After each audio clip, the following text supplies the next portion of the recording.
এই আশঙ্কাটাই তো করা হচ্ছিল বেশ কিছুদিন ধরে। সেই আশঙ্কাটাই আজ বাস্তব হয়ে গেল। হেরে গেল ক্রিকেট। জিতে গেল বাংলাদেশ ভারত ২ দেশের রাজনৈতিক, কূটনৈতিক উত্তেজনা, ধর্মীয় উন্মাদনা। যে কারণে মুস্তাফিজুর রহমানের আগামী আইপিএল খেলা হচ্ছে না। ভারতীয় ক্রিকেট বোর্ড নির্দেশনা পাঠিয়েছে কলকাতা নাইট রাইডার্সকে, যে ফ্র্যাঞ্চাইজি মুস্তাফিজকে কিনে নিয়েছিল মিনি অকশন থেকে ৯,২০,০০,০০০ রুপি দিয়ে। তাদেরকে বলেছে মুস্তাফিজকে যেন দল থেকে তারা ছেড়ে দেয়, মুস্তাফিজকে যেন বাদ দিয়ে দেয়।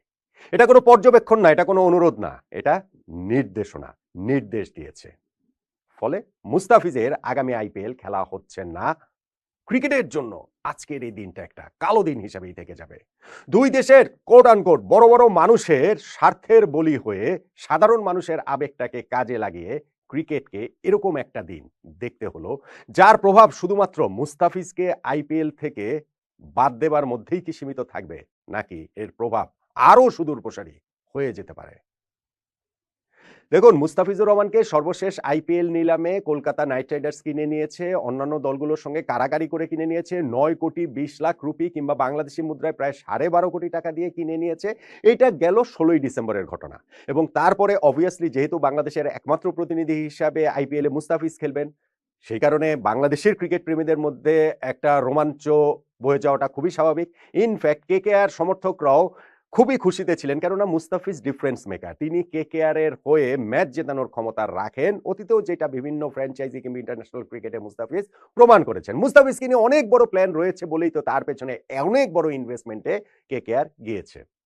কিন্তু তিনি দল পাবার জাস্ট কয়েকদিনের মধ্যেই শুরু হয়ে গেল সোশ্যাল মিডিয়াতে বয়কটের আন্দোলন। Boycott Mustafiz, boycott KKR. মুস্তাফিজকে কলকাতা নাইট রাইডার্সে যেন খেলানো না হয়, তাকে যেন আইপিএল এ নিষিদ্ধ করা হয়। কেকেআর যদি মুস্তাফিজকে খেলে তাহলে কেকেআরকেই বয়কট করবে সমর্থকরা। এরকম নানান স্লোগানে তো সোশ্যাল মিডিয়া ভরপুর হয়ে গিয়েছিল, এবং তাতে উস্কানি দেবার জন্য বিভিন্ন রকম স্বার্থান্বেষী গোষ্ঠী তো রয়েছেই। সেটা রাজনৈতিক নেতৃবৃন্দ বলুন, সেইটা ধর্মীয় নেতৃবৃন্দ বলুন, সেইটা উগ্রবাদী বিভিন্ন গোষ্ঠী বলুন। আমি দেখছিলাম যে ওই পশ্চিমবঙ্গের একজন বিজেপি নেতা তিনি শাহরুখ খানকে গাদ্দার পর্যন্ত বলছেন, কলকাতা নাইট রাইডার্সের মালিক, যিনি মুস্তাফিজুর রহমানকে দলে নিয়েছেন সেই কারণে। এবং এর প্রভাবটা শুধুমাত্র এই সমর্থকদের মাঝখানে থাকেনি, সেই প্রভাবটা আসলে শেষ পর্যন্ত ভারতীয় ক্রিকেট বোর্ড পর্যন্ত চলে গেল। সেই আগুনের আঁচটা গিয়ে লাগলো মুস্তাফিজের গায়েও। মুস্তাফিজকে বাদ দিয়ে দেওয়া হলো। হ্যাঁ, ভারত বাংলাদেশ ২ দেশের মধ্যে এখন যে সম্পর্কের জায়গা সেইটা খুবই টেন্স, খুবই উত্তেজনাপূর্ণ অবস্থায় রয়েছে। রাজনৈতিক কারণ, কূটনৈতিক কারণ, সঙ্গে এখানে ধর্মীয় সংখ্যালঘুদের উপর সহিংসতার বিভিন্ন ঘটনার প্রেক্ষাপটেও স্পেশালি মুস্তাফিজকে ১৬ই ডিসেম্বর তো ওই আইপিএল এর নিলাম থেকে নেওয়া হলো। ১৮ই ডিসেম্বর বাংলাদেশের ময়মনসিংহের ভালুকায় একটা ঘটনা ঘটেছে, যেইখানে দীপুচন্দ্র দাস নামে একজন পোশাক কারখানার শ্রমিককে ধর্মীয় অবমাননার দায়ে পিটিয়ে হত্যা করা হয়। এরপর তার লাশ গাছে ঝুলিয়ে পুড়িয়ে দেওয়া হয়। সেই ঘটনার ব্যাপক প্রভাব ভারত জুড়েই ইনফ্যাক্ট পড়েছে, এবং সাধারণ মানুষের মধ্যেও পড়েছে অবভিয়াসলি। এবং দুই দেশের মধ্যেই সম্পর্কের মাত্রাটা এমন একটা জায়গায় গিয়েছিল যে ভারতে পর্যন্ত মানুষ মেরে ফেলা হয়েছে বাংলাদেশি পরিচয়ে, যে সন্দেহ করা হয়েছে যে তিনি বাংলাদেশের। বিভিন্ন জায়গায় বাংলাদেশিদের ওইখানটাতে স্ট্রাগল তো করতে হচ্ছেই, কিন্তু এই যে মানুষ পর্যন্ত তারা ভারতীয়কে মেরে ফেলেছে যে বাংলাদেশি পরিচয় সন্দেহে। কিন্তু সেটার প্রভাব ক্রিকেট পর্যন্ত চলে আসলে তাহলে আর কিভাবে হয়? আমি এর আগে মুস্তাফিজকে নিয়ে ভিডিও করেছিলাম, সেইখানে বলছিলাম যে সুবুদ্ধির যেন জয় হয়, সবার যেন সেই সুমতির জায়গাটা হয়, ক্রিকেটটাকে, খেলাটাকে যেন এর বাইরে রাখা হয়। স্পেশালি যখন আপনি হিসাব করবেন যে বাংলাদেশ জাতীয় ক্রিকেট দল তো ভারত সফরে যাবে টি-20 ওয়ার্ল্ড কাপ খেলার জন্য। সো সেইখানটাতে আসলে কি হবে?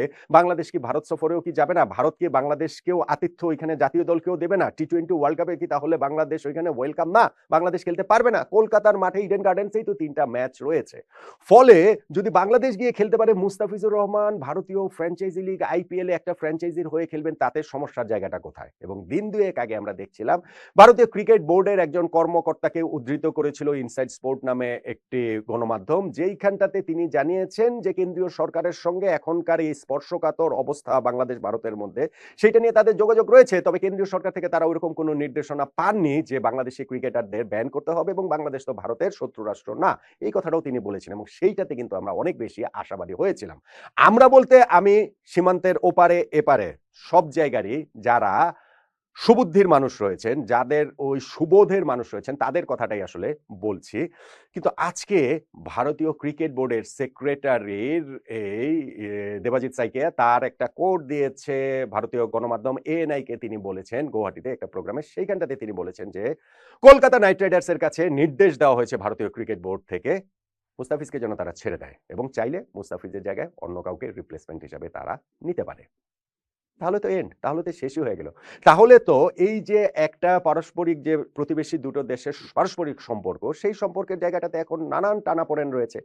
সেই টানাপোড়েনে ওই বড়, বড় মানুষদের দাবার গুটি হয়ে এইখানে ক্রিকেট সৈন্যেরই আসলে পতন হলো।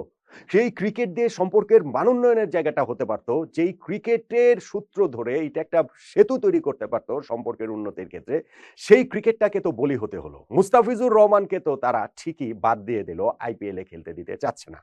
চাইছে না মানে কি? এটা তো ডিসিশনই আসলে শেষ পর্যন্ত দিয়েছে।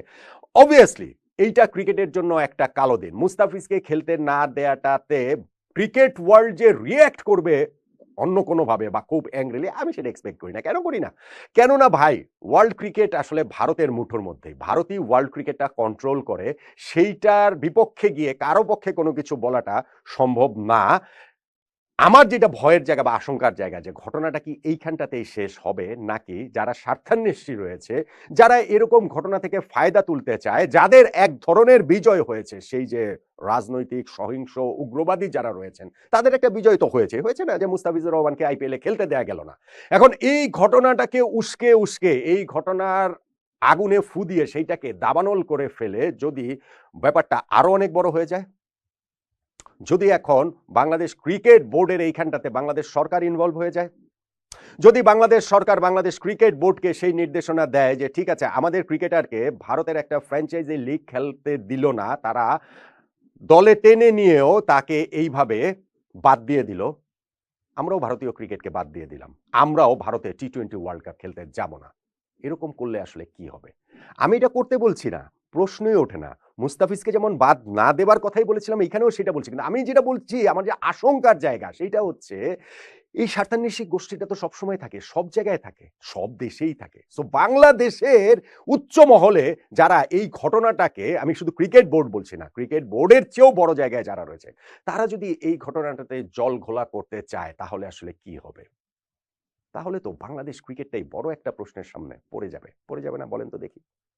সো মুস্তাফিজুর রহমানকে আইপিএল এ খেলতে দেওয়া হয়নি, তাকে দলে নেওয়ার পরও এইভাবে তাকে বাদ দিয়ে দেওয়া হলো, সেইটা আমি মনে করি যে আইপিএল এর জন্য, ভারতীয় ক্রিকেটের জন্য একটা লজ্জা। সেইটা যেভাবেই দেখেন না কেন, সাধারণ মানুষের ক্ষোভ, দুই দেশের মানুষের উত্তেজনা, ধর্মীয় কারণে বিশেষত যেই একটা উত্তেজনাকর পরিস্থিতি রয়েছে, যার প্রেক্ষাপটে আমি বললাম যে না, বাংলাদেশে যেই ঘটনা ঘটেছে সেটাও ঠিক হয়নি, ভারতে যেই ঘটনা ঘটেছে বা ঘটছে সেটাও আসলে ঠিক না।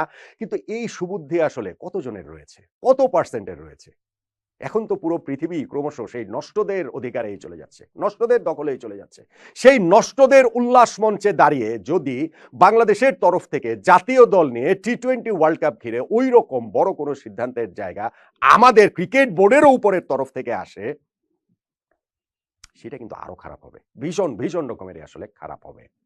মুস্তাফিজকে আইপিএল এর দল থেকে বাদ দেবার যে নির্দেশ ভারতীয় ক্রিকেট বোর্ড দিয়েছে এবং যেটা আসলে ঘটতে যাচ্ছে, সেইটা ক্রিকেটের কালো দিন হিসেবেই থেকে যাবে। কিন্তু আমি মনে করি যে সেই কালো দিনটা যেন ওই পর্যন্তই থেকে যায়, বাংলাদেশের এই জায়গাটাতে অন্য কাউকে যেন জলঘোলা করতে দেওয়ার সুযোগ না দেওয়া হয় দুই দেশের প্রেক্ষাপটে, ওইটুকুর প্রত্যাশার জায়গায় শুধুমাত্র আমরা করতে পারি। মুস্তাফিজুর রহমানের জন্য আসলে খারাপই লাগছে। এটা শুধুমাত্র অর্থনৈতিক বিষয় নয়। তিনি নিশ্চিতভাবেই সেইখানটাতে ভালো খেলার জন্য বাংলাদেশের পতাকাটা বহন করে নিয়ে গিয়ে ঐরকম পারফরম্যান্স দিবেন, সেই প্রত্যাশার জায়গাটা ছিল। তার নিজেরও ছিল, বাংলাদেশের ক্রিকেট প্রেমীদেরও ছিল। কিন্তু শেষ পর্যন্ত গিয়ে আমি যেটা বলছিলাম, বাংলাদেশ ভারত দুই দেশের রাজনৈতিক, কূটনৈতিক উত্তেজনার এবং ধর্মীয় উন্মাদনারই জয় হলো। যেখানটাতে হেরে গেল ক্রিকেট, হেরে গেলেন মুস্তাফিজুর রহমান। সাবস্ক্রাইব করুন মহাকাল বিটু।